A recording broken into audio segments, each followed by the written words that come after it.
करना पड़ना। चलो कुछ हो शुरू हो गया। जाता है। Okay, let's start exercise 10.2। बहुत सिंपल सा टॉपिक है। एक्सरसाइज 10.2 में हमें फाइंड आउट करना है इक्वेशन ऑफ द लाइन।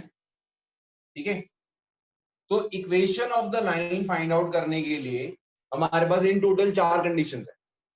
सबसे पहला first condition number 1, point and slope form.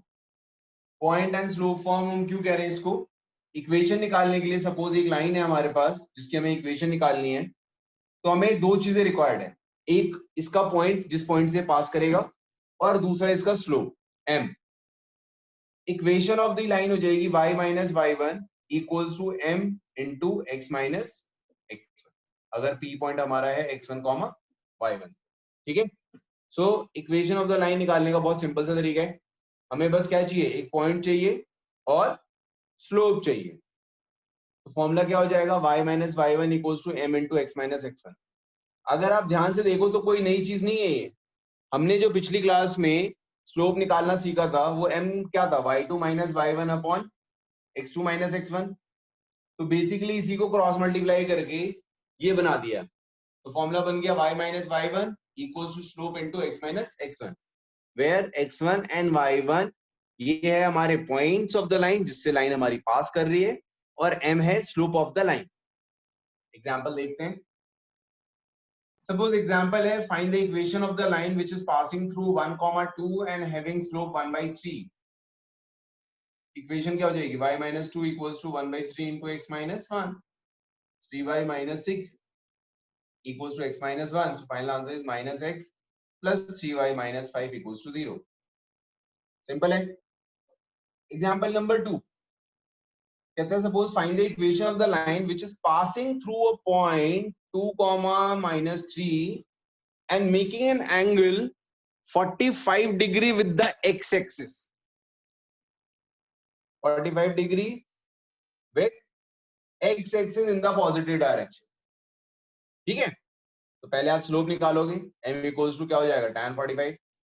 tan 45 की वैल्यू होती है 1, स्लोप हो गया 1।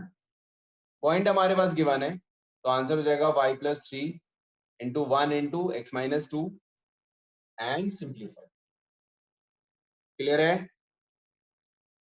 Yes sir. नाइस। मैं एग्जांपल्स को रब कर देता हूं। अब मैं आपको एक्सप्लेन करूंगा second form of equation.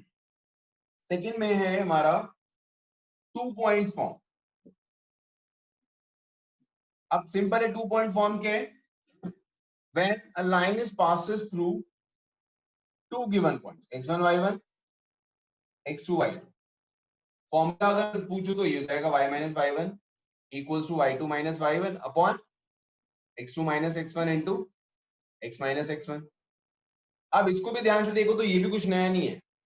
y2 minus y1 upon x2 minus x1 ये क्या होता है, स्लोप। तो y minus y1 equals to m into x minus x1। तो बेसिकली ये और ये सेम फॉर्मूला ही है, बट डिफरेंस ये कि अगर हमारे पास 2 पॉइंट्स दिए हुए हैं और आपको डायरेक्टली इक्वेशन निकालनी तो अब ये लगा सकते हो। डायरेक्टली नहीं निकालना है तो पहले 2 पॉइंट से स्लोप निकाल लो और फिर एक पॉइंट और स्लोप यूज करके इक्वेशन निकाल दो। आई बात समझे? सर एक बार और समझाओ। हाँ, अगर आपके पास ये बोला हुआ है कि that line is passes through -2, 3 and 1, 5, अब कहते हैं इक्वेशन निकालो। तो पहले आप ऐसे कर सकते हो कि स्लोप निकाल लेते हैं जी पहले हम। तो 5 माइनस 3 अपॉन 1 माइनस प्लस 2, तो 2 अपॉन 3 ये स्लोप हो गया। और पहला फॉर्म ही लगाना है मुझे, तो इसको x1 y1 ले लो या फिर इसको x1 y1, मर्जी है तुम्हारी। So y minus 3 equals to 2/3 into x plus 2 and simplify. ये हो सकता है, या फिर y minus 5 equals to 2/3 into x minus ये 1 हो सकता है। मर्जी है तुम्हारी, दोनों में से कोई भी सही है, मतलब सेम ही आंसर आएगा। क्लियर है? Yes sir. Yes sir. Good. Now third method, तीसरा मेथड है intercept form. Intercept form of the line. तो इंटरसेप्ट फॉर्म के लिए अगर सपोज क्वेश्चन में ये गिवन है कि एक लाइन है जो x एंड y एक्सिस को कट कर रहा है गिवन पॉइंट पे। सपोज a,0 पे x को कट कर रहा है, 0,b पे y को कट कर रहा है। तो अब इसमें एक तो आप ये देखोगे कि 2 पॉइंट्स पता है तो ये फॉर्म लगा लो, निकाल दो आंसर, या फिर स्लोप निकालो और एक पॉइंट है स्लोप को यूज करके ये लगा लो। बट हमें ना ये यूज करना है ना ये यूज करना है, तो डायरेक्ट मेथड क्या है, आप डायरेक्टली लिख सकते हो equation of the line is x by a plus y by b equals to 1, where a and b are the intercept on the coordinate axes respectively. a है हमारा x एक्सिस का intercept and b है तुम्हारा y intercept.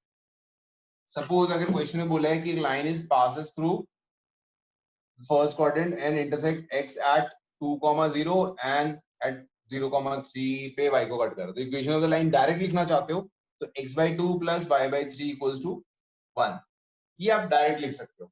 और अगर direct नहीं लिखना है तो दोनों पॉइंट से आप 2 पॉइंट फॉर्म लगा के निकाल सकते हो, या फिर दोनों पॉइंट से स्लोप निकालो और एक पॉइंट स्लोप यूज करके फर्स्ट फॉर्म लगा सकते हो। आपके पास तीनों मेथड्स हैं, जिससे मन करे आप उससे कर सकते हो। क्वेश्चन क्लियर है?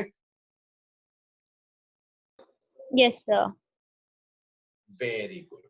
नाउ अब एक्सरसाइज 10.2 के आपको क्वेश्चन स्टार्ट करने हैं, तो दिमाग लगा के फिर करना है। अच्छा, जैसे सपोज एक 1 मार्कर में क्वेश्चन पूछता हूं कि अगर सपोज एक लाइन है which is passes through 1,0 and parallel to y axis, ये लाइन है, इसकी इक्वेशन क्या होगी? अभी ये 1,0 से जा रहा है, ठीक है, और पैरेलल टू y एक्सिस है, तो इस लाइन की आप डायरेक्टली इक्वेशन लिख सकते हो x इक्वल्स टू 1, क्योंकि इसमें y कुछ भी होगा, y x की वैल्यू वाला कोऑर्डिनेट इसमें कुछ है ही नहीं इसलिए। करेक्ट। तो सिमिलरली अगर क्वेश्चन पूछा जाता है right the equation for x axis, तो x एक्सिस ये जो लाइन है इसकी इक्वेशन क्या हो जाएगी? y equals to Y is equal to 0. अरे वेरी गुड वेरी गुड। चलो अब आप लोग एक्सरसाइज सर जैसे x एक्सिस की है y एक्सिस की क्या है, तो नॉट डिफाइंड कहते हैं। y एक्सिस की x इक्वल्स टू 0। अच्छा ठीक है, आप लोगों को सारे क्वेश्चंस करने हैं एक्सेप्ट क्वेश्चन नंबर 8। अभी आप क्वेश्चन नंबर 8 को छोड़ देंगे, 8 के अलावा बाकी सारे क्वेश्चंस 10.2 में जितने भी हैं सारे क्वेश्चंस करना शुरू करो लाइन से। सर स्लोप इंटरसेप्ट फॉर्म क्या है? वो नेक्स्ट टॉपिक में आएगा बेटा, सर इसी में अभी दिया नहीं था पहुंचा। मैंने कहा। हाँ इसी में दिया था तो मैंने पूछा। बेटा रिकॉर्डिंग बंद कर दो, कंसेप्ट खत्म होता है रिकॉर्डिंग बंद कर दो, फालतू की